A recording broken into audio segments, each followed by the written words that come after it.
Halo semuanya, perkenalkan nama saya Destia Renata Sitorus dari kelas 12 MIPA 1 SMA Negeri 1 Bengkayang. Pada kesempatan kali ini, saya akan menjelaskan materi fisika kelas 12 mengenai keterbatasan energi dan dampaknya bagi kehidupan.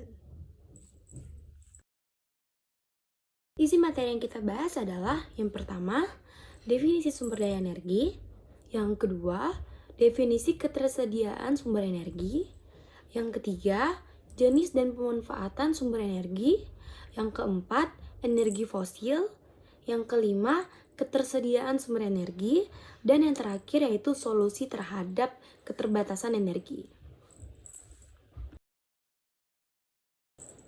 Materi yang pertama kita bahas adalah definisi sumber daya energi. Sumber daya adalah suatu nilai potensi yang dimiliki oleh suatu materi atau unsur tertentu dalam kehidupan. Sumber daya tidak selalu bersifat fisik, tetapi juga ada yang non-fisik.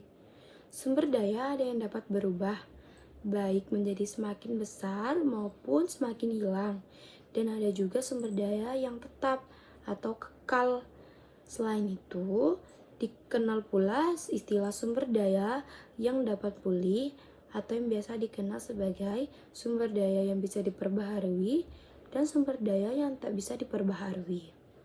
Jadi, definisi dari sumber daya energi adalah sumber daya alam yang dapat diolah oleh manusia sehingga dapat digunakan bagi pemenuhan kebutuhan energi. Berdasarkan definisi dalam Undang-Undang Republik Indonesia Nomor 30 Tahun 2007 Bab 1 Pasal 1, sumber energi adalah yang dapat menghasilkan energi, baik secara langsung maupun melalui proses konversi. Adapun sumber daya energi adalah sumber daya alam yang dapat dimanfaatkan baik sebagai sumber energi maupun sebagai energi. Menurut Wikipedia, sumber daya energi adalah segala sesuatu di sekitar kita atau di alam yang mampu menghasilkan suatu energi baik yang kecil maupun yang besar yang dapat dimanfaatkan untuk kelangsungan hidup. Materi kedua yang kita bahas adalah definisi ketersediaan sumber energi.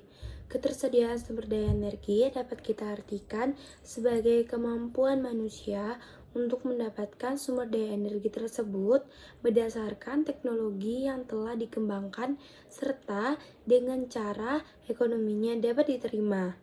Ketersediaan sumber daya energi dapat ditinjau dari beberapa aspek, yaitu yang pertama, keberadaan sumber daya tersebut di alam, yang kedua, ketersediaan teknologi untuk mengeksploitasi sumber daya tersebut, yang ketiga, ketersediaan teknologi untuk memanfaatkan sumber daya tersebut, yang keempat, pertimbangan dalam aspek ekonomi, yang kelima, pertimbangan dampak lingkungan dan sosial, dan yang terakhir, kompetisi dengan penggunaan penting lainnya. Berdasarkan berbagai aspek pertimbangan tentang ketersediaan sumber daya energi yang telah disebutkan, maka secara lebih praktis, ketersediaan sumber daya energi didasarkan pada dua aspek penting, yaitu yang pertama, ketersediaan data yang cukup dan konsisten, yang kedua, estimasi biaya yang diperlukan untuk menggali. Untuk mengeksploitasi suatu sumber daya energi, ada dua pertimbangan yang diperlukan. Yang pertama, dampak lingkungan maupun sosial akibat eksploitasi sumber daya alam. Yang kedua, kompetisi, yaitu benturan dengan penggunaan penting lainnya. Materi ketiga yang kita bahas adalah jenis dan pemanfaatan sumber energi. 1. Jenis sumber energi berdasarkan kelestariannya. Yang pertama ada sumber energi terbarukan. Sumber energi terbarukan adalah sumber energi yang bisa diperbaharui sehingga dalam penggunaannya dapat dengan cepat dan mudah didapatkan. Sumber energi ini memiliki kelebihan yaitu tidak mencemari lingkungan. Contoh, yang pertama, energi matahari, energi panas bumi, energi angin, dan energi air. Dan yang kedua, energi tak terbarukan. Energi tak terbarukan adalah sumber energi dari sumber daya alam yang tidak dapat diperbarui. Artinya, ketersediaannya di alam ini terbatas karena proses pembentukannya memerlukan waktu yang sangat lama. Contohnya, minyak bumi, gas alam, dan batu bara. Yang kedua, pemanfaatan sumber energi. Ada pula pemanfaatan sumber energi ini untuk keperluan industri. Industri kecil maupun besar memerlukan sumber energi dalam proses produksinya. Sumber energi yang biasa digunakan adalah minyak bumi, batu bara, atau gas alam. Untuk industri kecil, tak jarang juga memanfaatkan sumber energi dari kayu untuk bahan bakar. Dan yang kedua adalah pemanfaatan energi untuk keperluan rumah tangga. Skala rumah tangga juga memerlukan bahan bakar dalam kegiatan sehari-hari. Untuk sekarang ini, pemanfaatan energi dalam rumah tangga diantaranya energi listrik dan gas untuk masak. Yang ketiga, pemanfaatan energi untuk keperluan transportasi. Sektor transportasi juga salah satu sektor yang memanfaatkan energi banyak tak terbarukan. Hal ini karena bahan bakar untuk kendaraan di Indonesia saat ini masih didominasi oleh bahan bakar minyak atau yang biasa kita kenal BBM. Penggunaan BBM ini penggunaan BBM ini untuk sektor transportasi juga menimbulkan beberapa masalah, yaitu menimbulkan pencemaran udara. Dan yang terakhir, pemanfaatan energi untuk keperluan komersial. Pemanfaatan energi untuk komersial ini seperti sektor perhotelan, rumah sakit, ataupun rumah makan diantaranya listrik, LPG, BBM, dan gas bumi. Materi keempat yang kita bahas adalah energi fosil. Bahan bakar fosil terbentuk jutaan tahun yang lalu ketika tanaman, hewan, dan makhluk lainnya mati dan terkubur di bawah bumi. Jasadnya secara bertahap berubah selama bertahun-tahun karena panas dan tekanan dalam kerak bumi dan terbentuk batu bara, minyak, dan gas. Selama ini, sebagian besar sumber energi utama manusia di bumi lebih terfokus pada penggunaan bahan bakar fosil yang telah banyak menghasilkan gas-gas rumah kaca seperti CO dan telah memberikan kontribusi besar bagi pemanasan global. 3 jenis energi fosil yang banyak dimanfaatkan di Indonesia diantaranya sebagai berikut. Yang pertama adalah minyak bumi.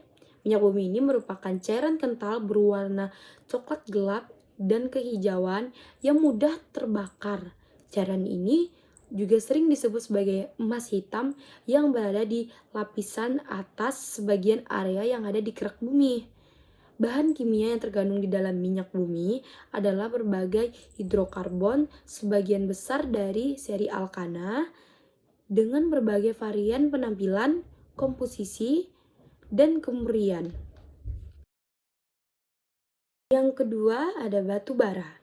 Batu bara adalah batuan yang dapat dibakar karena terbentuk dari endapan organik sisa tumbuh. Yang kedua ada batu bara.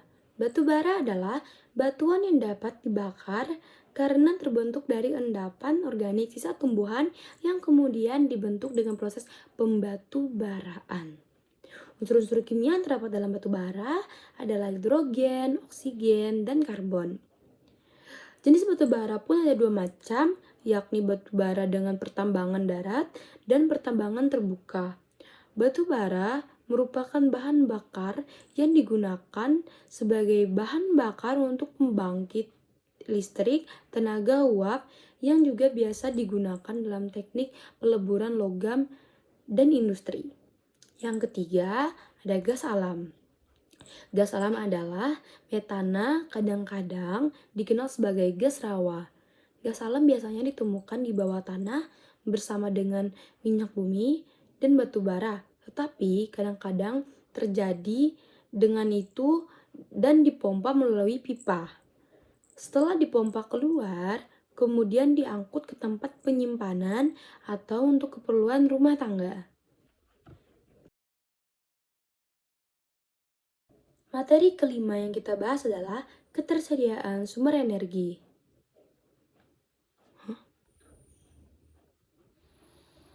Oh iya ya, goblok. Materi kelima yang kita bahas adalah ketersediaan sumber energi. Pemanfaatan energi tak terbarukan hingga saat ini masih mendominasi penggunaan energi di Indonesia, membuat masalah yang sangat serius dalam hal ketersediaan cadangan sumber energi tak terbarukan itu sendiri. Cadangan minyak bumi batu bara atau gas alam suatu saat akan habis di alam.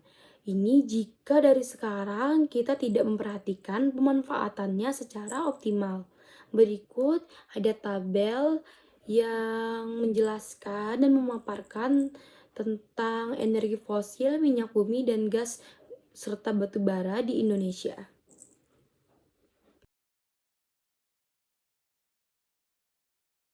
Materi keenam yang kita bahas adalah solusi terhadap keterbatasan energi. Yang pertama, penghematan energi.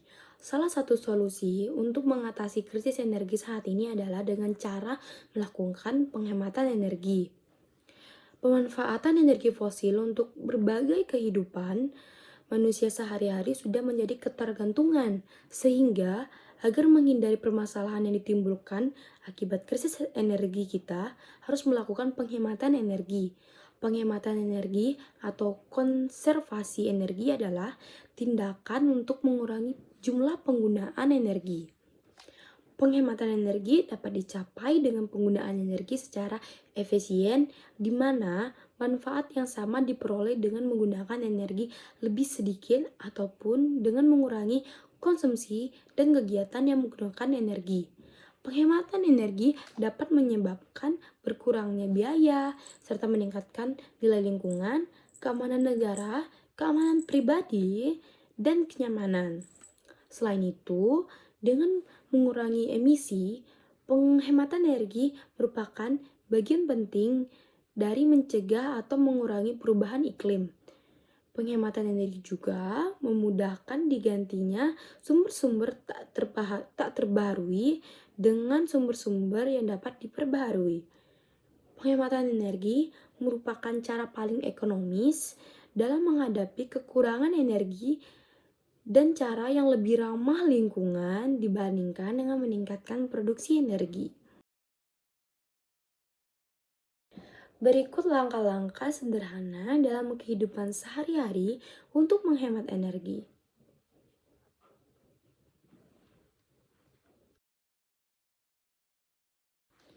Yang kedua ada pemanfaatan sumber energi terbarukan sebagai sumber alternatif. Yang kedua ada pemanfaatan sumber energi terbarukan sebagai sumber energi. Yang kedua ada sumber energi terbarukan sebagai sumber energi alternatif. Indonesia merupakan salah satu negara yang memiliki potensi energi terbarukan yang sangat melimpah. Namun pada kenyataannya, potensi sumber energi terbarukan tersebut masih belum dimanfaatkan secara maksimal. Hal ini disebabkan karena saat ini Indonesia masih bergantung pada energi fosil yang sudah jelas menyajikan masalah besar. Sumber energi fosil yang ketersediaannya di alam sangat terbatas dan juga menyebabkan polusi udara, air, dan tanah, serta menghasilkan gas rumah kaca yang berkontribusi terhadap pemanasan global. Peraturan Pemerintah Nomor 5 Tahun 2006 tentang Kebijakan Energi Nasional menunjukkan bahwa kebijakan pemerintah juga masih kurang mendukung terhadap pemanfaatan energi alternatif atau terbarukan untuk tahun 2025 mendatang yang sekitar 15%. Hal ini dapat dilihat dari bab 2 pasal peraturan pemerintah bahwa target konsumsi energi yang digunakan di Indonesia pada tahun 2025 diantaranya sebagai berikut. Yang pertama ada minyak bumi kurang dari 20%, yang kedua ada gas bumi lebih dari 30%, Yang ketiga ada batu bara lebih dari 33%. Yang keempat ada biofuel lebih dari 5%. Yang kelima ada panas bumi lebih dari 5%. Yang keenam ada energi baru dan terbarukan lainnya, khususnya biomasa, nuklir, tenaga air skala kecil, tenaga surya, dan tenaga angin lebih dari 5%. Dan terakhir ada bahan bakar lainnya yang berasal dari pencairan batu bara lebih dari 2%. Sumber-sumber energi terbarukan di Indonesia yang lagi dikembangkan diantaranya sebagai berikut. Yang pertama ada biomasa, yang kedua ada biofuel, yang ketiga ada panas bumi, yang keempat ada tenaga air, yang kelima ada tenaga angin, yang keenam ada tenaga nuklir, yang ketujuh ada tenaga surya, yang kedelapan ada gelombang laut, yang kesembilan ada pasang surut air laut, yang ke-10 ada hidrogen, dan yang terakhir adalah energi panas laut. Selanjutnya kita masuk ke sesi menjawab soal. Kita sekarang menjawab soal dari review dan penerapan bab 2 halaman 123. Soal yang pertama, jelaskan yang dimaksud dengan energi terbarukan dan energi tak terbarukan. Jawab. Yang pertama, energi terbarukan adalah sumber energi dari alam yang dapat diperoleh kembali atau sumber energi yang berlimpah di alam dan tidak akan habis dalam jangka waktu yang lama. Sumber energi terbarukan meliputi angin, matahari, air, panas bumi, lautan, biomasa, dan sampah kota. Dan energi tak terbarukan. Energi tak terbarukan adalah sumber energi yang tidak dapat diperoleh kembali, sehingga apabila digunakan terus-menerus, suatu saat akan habis. Sumber energi tak terbarukan meliputi minyak bumi, gas alam, batu bara, dan uranium. Soal nomor 2, jelaskan yang dimaksud dengan pembangkit energi listrik. Pembangkit energi listrik adalah suatu alat yang dapat membangkitkan dan memproduksi tegangan listrik dengan cara mengubah suatu energi menjadi energi listrik. Oke, lanjut ya ke soal nomor 3. Sebutkan sumber-sumber energi terbarukan di Indonesia. Yang pertama ada biomasa, biofuel, panas bumi, tenaga air, tenaga angin, tenaga nuklir, tenaga surya, gelombang laut, pasang surut air laut, hidrogen, dan energi panas laut. Soal nomor 4, bagaimana pemanfaatan sumber energi untuk sektor komersial? Penggunaan energi untuk komersial seperti sektor perhotelan, rumah sakit, rumah makan, diantaranya ada listrik, LPG, BBM, dan gas bumi. Lanjut ke soal nomor 5, jelaskan pengertian dari sumber energi alternatif. Yang pertama, kita harus ketahui apa itu energi alternatif. Energi alternatif adalah energi yang tidak menghasilkan emisi karbon. Energi alternatif juga dapat dinyatakan sebagai energi yang diperoleh dari metode modern. Jadi, sumber energi alternatif adalah sumber energi yang terbarukan yang sangat berpotensial untuk dikembangkan sebagai pengganti energi fosil. Akan tetapi, berdasarkan Peraturan Presiden Republik Indonesia Nomor 5 Tahun 2006 tentang Kebijakan Energi Nasional, sumber energi alternatif didefinisikan sebagai sumber energi pengganti bahan bakar minyak bumi. Artinya, semua energi terbarukan dan bahan bakar dari fosil berbentuk gas serta batu bara termasuk sumber energi alternatif. Sekian presentasi dari saya, Destiara Sitorus, kelas 12 MIPA 1. Saya mohon maaf jika ada kesalahan kata. Terima kasih. Fisika gampang, asik, dan menyenangkan.